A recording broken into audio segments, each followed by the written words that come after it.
দেখতে দেখতে বছরের শেষ মাসটা কিন্তু এসেই গেল। আর এই বছরের শেষ মাসে অর্থাৎ ডিসেম্বরে আমাদের মনটা কিন্তু কেকের জন্য বড্ড ছটফট করে। Christmas cake, plum cake, carrot cake, orange cake এইরকম নানান ধরনের কেক তো আমরা বাড়িতে বানিয়ে খেয়ে থাকি বা দোকান থেকেও কিনি। আজকে আমি আপনাদের সাথে এগলেস ক্যারট কাপকেকের রেসিপিটা শেয়ার করছি। আশা করি আমার অন্যান্য কেকের রেসিপির মতন এই রেসিপিটাও আপনাদের ভালো লাগবে।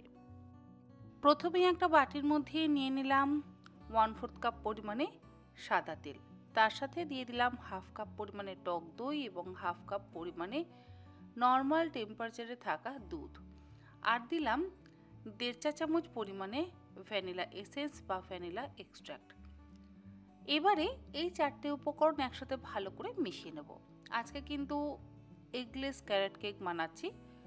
আপনারা চাইলে ডিম দিয়েও বানাতে পারেন, তবে অনেকে তো ডিম খেতে পছন্দ করে না, আর ডিম দিয়ে বানালে কি হয়, ফেটাতে বেশ সময় লাগে। কিন্তু ডিম ছাড়া কেক বানাতে সময় সব থেকে কম লাগে, বিশেষ করে এই ফ্যাটানোর কাজটা ভীষণ কম সময়ে হয়ে যায়। চারটে উপকরণ কিন্তু আমি একটা হ্যান্ড হুইস্কারের সাহায্যে খুব ভালো করে মিশিয়ে নিচ্ছি। এই রকম হ্যান্ড হুইস্কার মোটামুটি সকলের বাড়িতেই থাকে, কোনো রকম ইলেকট্রিক হ্যান্ড হুইস্কারের প্রয়োজনই পড়ে না এই এগলেস কেক বানানোর জন্য।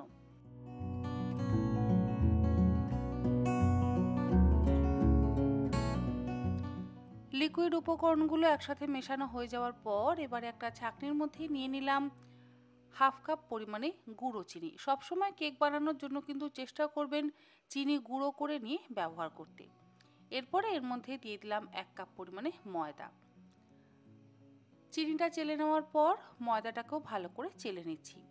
আর অবশ্যই একটা ছাঁকনির ব্যবহার করবেন, কারণ এই যে দেখুন আমি চিনিটা চাললাম, তার মধ্যে 2-1 বড় টুকরো থেকে গেছিলো, ওই বড় টুকরো যেন থেকে না যায়। এরপর দিয়ে দিচ্ছি 1 চা চামচ পরিমাণে বেকিং পাউডার আর 1/2 চা চামচ পরিমাণে বেকিং সোডা, সেটাও কিন্তু চেলে নিয়েই ব্যবহার করলাম।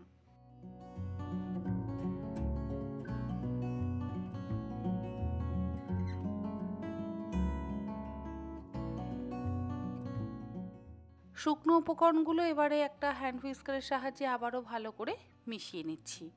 মেশাতে ম্যাক্সিমাম 3 মিনিট সময় লাগবে, খুব বেশিক্ষণ সময় ধরে কিন্তু মেশাবার প্রয়োজন নেই। ওই যে বললাম, ডিম যদি ব্যবহার করা হতো তাহলে একটু সময় লাগে ফেটাতে, যেহেতু এর মধ্যে ডিমের ব্যবহার নেই তাই ফেটাতেও সময় কম লাগবে। আর দিলাম 1/2 কাপ পরিমাণে গ্রেটেড গাজর, সামান্য একটু লবণ দিয়ে দিচ্ছি। যে কোনো মিষ্টি উপকরণে লবণের ব্যবহার কিন্তু অবশ্যই করবেন, আর কেকে তো লবণ অবশ্যই একটু ব্যবহার করতেই হবে। এরপরে সমস্ত কিছু একসাথে ভালো করে আবারও মিশিয়ে নিচ্ছি। আমাদের কেকের ব্যাটার একদম তৈরি।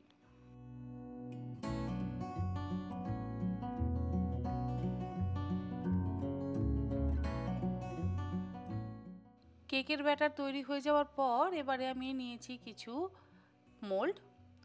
আমার কাছে কাগজের এই কাপকেকের জন্য মোল্ডগুলো যেহেতু আছে, সেই জন্য আমি এই মোল্ডগুলো ব্যবহার করেছি। আপনাদের কাছে যদি ছোট ছোট পেপার মোল্ড থাকে সেটার মধ্যেও করতে পারেন, আর যদি সেটাও না থাকে আপনারা কিন্তু বাড়িতে যে চায়ের কাপ আছে বা গ্লাস আছে তার মধ্যেও করতে পারেন। আবার ছোট ছোট বাটি তো মোটামুটি সকলের বাড়িতেই আছে, স্টিলের বাটি, সেই স্টিলের বাটির মধ্যেও কিন্তু করতে পারেন। তবে স্টিলের বাটি বা কাপের মধ্যে অবশ্যই একটু তেল ব্রাশ করে তারপর গুঁড়ো ময়দা একটু ডাস্ট করে নিয়ে তারপরে আপনারা ব্যাটারটা কিন্তু দেবেন। আমি প্রত্যেকটা কাপের মধ্যে ব্যাটারটা দিয়ে দিচ্ছি, আর কাপ কিন্তু পুরোপুরি ভর্তি একেবারে করবেন না, 1/2 কাপ করে আমি ভরে নিচ্ছি ব্যাটারটা। আর আজকে আমি কাপকেকগুলো বানাচ্ছি ওভেনে।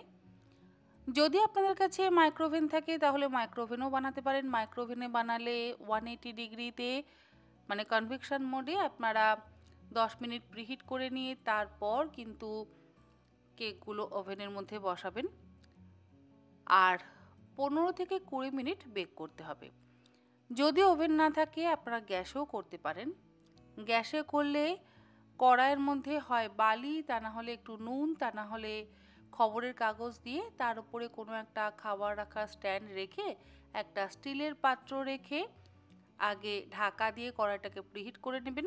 তারপরে কেকের মোল্ডগুলো মানে কাপ কেকের মোল্ডগুলো সেই প্লেটের উপরে রেখে ঢাকা দিয়ে একদম লো ফ্লেমে 20 মিনিট বেক করবেন। আর ঢাকার মধ্যে যদি কোনো ছিদ্র থাকে সেই ছিদ্রটা অবশ্যই লবঙ্গ দিয়ে বন্ধ করবেন। আমি আজকে এই কাপকেকগুলো কিন্তু আমার ওভেনে বানালাম আর 180 ডিগ্রিতে বেক করলাম। প্রথমে 10 মিনিট প্রিহিট করে নিয়েছিলাম। 10 মিনিট প্রিহিট করে নেওয়ার পর 180 ডিগ্রি কনভেকশন মোডে 15 মিনিট আমি বেক করেছি। প্রথমে 12 মিনিট টাইম দিয়েছিলাম, তারপরে আরও 3 মিনিট আমি টাইম দিয়েছি। আপনারা আপনাদের নিজেদের টাইমিংটা একটু অন্তত দেখে নেবেন। একবারে প্রথমেই কিন্তু বেশ অনেকটা টাইম দিয়ে দেবেন না, একটু সময় করে আপনারা টাইমটা দিয়ে দেবেন। এবারে কাপকেকগুলো ওভেন থেকে বের করে আমি একটা টুথপিক দিয়ে দেখে নিচ্ছি। দেখুন আমাদের কাপকেক কতটা পারফেক্টভাবে তৈরি হয়েছে। আশা করি খুব সহজ পদ্ধতিতে এই কাপকেকের রেসিপি আপনাদের সঙ্গে শেয়ার করলাম। এইরকমভাবে কাপকেক বানিয়ে আপনারা আপনাদের নিজেদের বাচ্চাদের স্কুলের টিফিনে কিন্তু অবশ্যই কেক দিতে পারেন। আজকের মতন এই পর্যন্ত। এইরকম আরও নিত্য নতুন রেসিপি নিয়ে আমি হাজির হয়ে যাব। আপনারা সকলে ভালো থাকবেন, সুস্থ থাকবেন। ধন্যবাদ।